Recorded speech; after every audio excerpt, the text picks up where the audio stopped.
Hello guys, welcome to Pakistani real reaction. तो कैसे हैं आप सब? उम्मीद है आप सब बढ़िया होंगे। मेरा नाम है मैं उदय। मुबशिर। सो गाइस, बांग्लादेश में घुसी 70,000 अरकान आर्मी। हड़बड़ी में भारत को बांग्लादेश ने भेजा मदद का खत। तो भाई साहब 70,000 अरकान बांग्लादेश ने आर्मी मदद मांग ली है बांग्लादेश में घुसे हैं। तो भाई साहब उन्होंने हड़बड़ी में भारत को खत भेजा कि प्लीज भारत हमारी मदद करो वरना ये ले जाएंगे हमें। तो भाई साहब क्या सीन है? अरकान आर्मी फुल लगता है हथियारे के चक्करों में बांग्लादेश को। सारा जानते हैं इसको। इनसाइड नॉलेज का वीडियो इनकी वीडियो का लिंक मिल जाएगा डिस्क्रिप्शन में। तो स्टार्ट।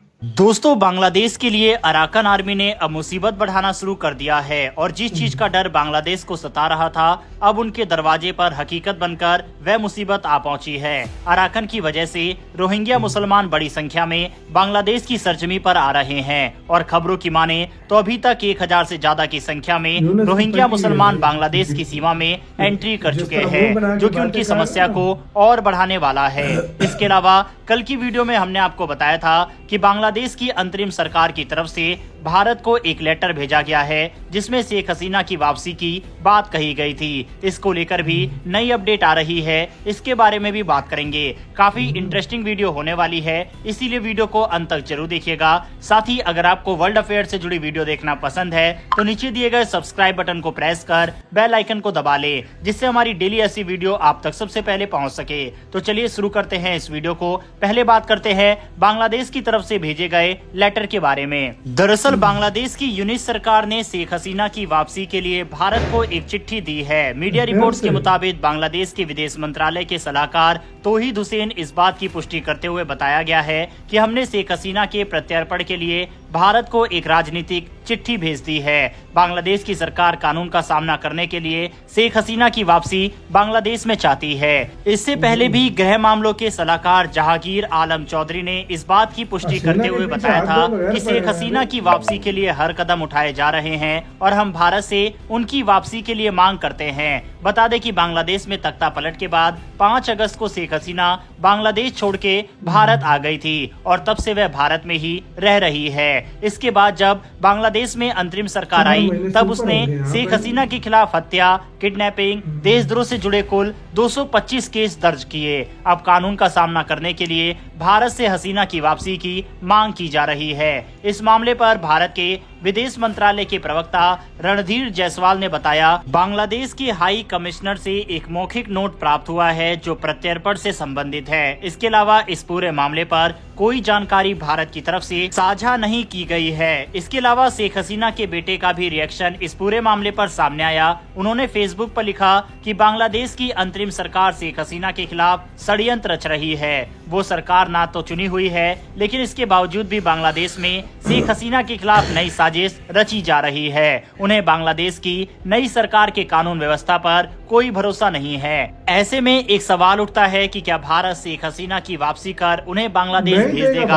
आपको दोनों देशों के बीच हुए एक एग्रीमेंट की जानकारी देते हैं। साल 2013 में भारत के नॉर्थ ईस्ट उग्रवादी समूह के लोग बांग्लादेश में छिप रहे थे। भारत सरकार चाहती थी कि उन्हें बांग्लादेश में शरण लेने से रोका जा सके। वहीं इसी दौरान बांग्लादेश के प्रतिबंधित संगठन जमात उल मुजाहिदीन के लोग भारत में आकर छिपने लगे थे। दोनों देशों ने इस समस्या से निपटने के लिए एक प्रत्यर्पण समझौता किया था। इसके तहत दोनों देश एक दूसरे के यहाँ छिपने वाले भगोड़ों को लौटाने की मांग कर सकते हैं। हालांकि इसमें भारत राजनीति से जुड़े मामलों में किसी व्यक्ति के प्रत्यर्पण से इनकार कर सकता है, लेकिन अगर उस व्यक्ति पर हत्या और किडनैपिंग जैसे संगीन मामले दर्ज हो तो उसके प्रत्यर्पण को रोका नहीं जा सकता। इस समझौते के होने के बाद बांग्लादेश ने 2015 में United liberation front of Assam के नेता अनूप चेतिया को भारत को सौंप दिया था।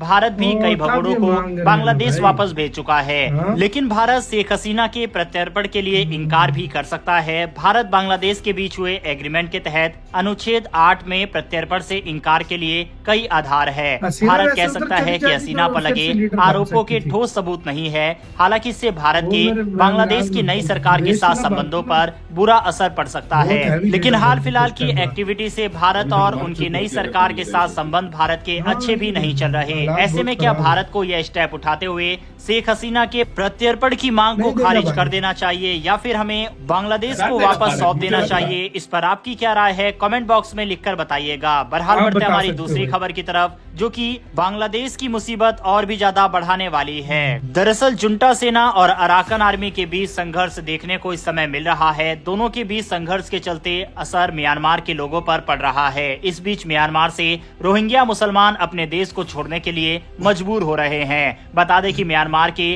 रखाइन राज्य में अराकन आर्मी और जुंटा सेना के बीच लड़ाई चल रही है। ये राज्य बांग्लादेश की सीमा से भी लगता है और इसी कारण दोनों के संघर्ष के चलते हजारों की संख्या में रोहिंग्या मुसलमान और दूसरे माइनॉरिटी बांग्लादेश में शरण ले रहे हैं। यह लोग म्यांमार को छोड़ने के लिए मजबूर हो गए हैं। बांग्लादेश के अधिकारी के मुताबिक जुंटा सरकार और विद्रोही अराकन आर्मी के संघर्ष के चलते पिछले 60 दिनों में करीब 60,000 रोहिंग्या मुसलमान बांग्लादेश में एंट्री कर चुके हैं। यानी हर रोज 1,000 से ज्यादा लोग एंट्री कर रहे हैं। बांग्लादेश सरकार के अधिकारियों के मुताबिक बांग्लादेश के साउथ ईस्ट में कॉक्स मार्केट जिले में 12 लाख से ज्यादा रोहिंग्या शरण ले चुके हैं। अधिकारियों ने बताया कि साल 2017 में जब संघर्ष बढ़ने लगा तब इन लोगों ने बांग्लादेश में आना शुरू किया था। इसके बाद कई बार ये लोग सीमा पर देखने को मिले हैं। इसके साथ ही म्यांमार और बांग्लादेश की सीमा पर दलालों का एक नेटवर्क भी काम कर रहा है, जो पैसे लेकर लोगों को सीमा पार करा रहा है। बांग्लादेश की अंतरिम सरकार के विदेश मामलों के सलाहकार तौहीद हुसैन ने कहा कि कानूनी तरीके से हमारी स्थिति रोहिंग्या को प्रवेश करने की अनुमति नहीं देने की है, लेकिन कभी कभी सिचुएशन के अनुसार हमारे पास कोई ऑप्शन नहीं होता। अभी तक जो रोहिंग्या एंट्री कर चुके हैं वो ऑफिशियली नहीं आए हैं, बल्कि अलग अलग रास्तों से बांग्लादेश में घुसे हैं। बांग्लादेश सरकार को रोहिंग्या को रोकने की व्यवस्था करनी होगी, क्योंकि म्यांमार के अपनी पिछली स्थिति में लौटने की कोई संभावना नहीं दिख रही। हालांकि सभी देश चाहते हैं कि म्यांमार बातचीत के जरिए अपनी समस्याओं का समाधान करे, लेकिन इस बीच बांग्लादेश के लिए अराकन आर्मी और रोहिंग्या मुसलमान दोनों ही मुसीबत खड़ी कर रहे हैं। बहरहाल दोस्तों, इस वीडियो में इतना ही। दोनों ही खबरों के ऊपर अपनी के साथ यार वीडियो खत्म। ओरिजिनल वीडियो का लिंक मिल जाएगा आखिरकार इंडिया से हेल्प फिर मांगी है। लेटर लिखा है कि भाई मेरे हसीना वाजिद को हमारे हवाले कर दो, लेकिन इंडिया ने अभी तक इसका कोई जवाब नहीं दिया और न देगा। मुझे अपना बॉर्डर ये प्रोटेक्ट नहीं कर पा रहे और पंगे इंडिया से लेने हैं इन्होंने भाई। यार इंडिया को तो दूर की बात है ना। मैं एक मतलब अराकन आर्मी सारा अंदर आ रहे हैं, दलाल भी काम कर रहे हैं वहाँ पे, जो भाई एंट्री कराते हैं। भाई ये चीज ये क्या भाई चल रहा है यार? मैं पता है क्या सोच रहा हूँ? मैं यही सोच रहा हूँ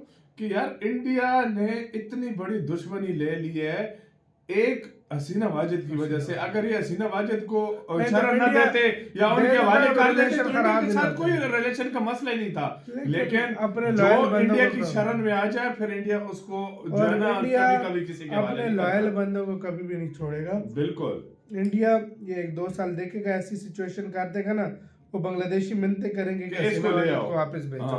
तब इंडिया भेजेगा। और तुम कह रहे थे ना अगर वो उधर ही रहती चलो उनको छोड़ती नहीं, हालात ऐसे थे। हालात उस टाइम खराब थे तो आगे भागना लाजमी था। तो आपको किसका कहना है? अपनी राय बताना। अपना बहुत ज्यादा ख्याल रखना। तैयार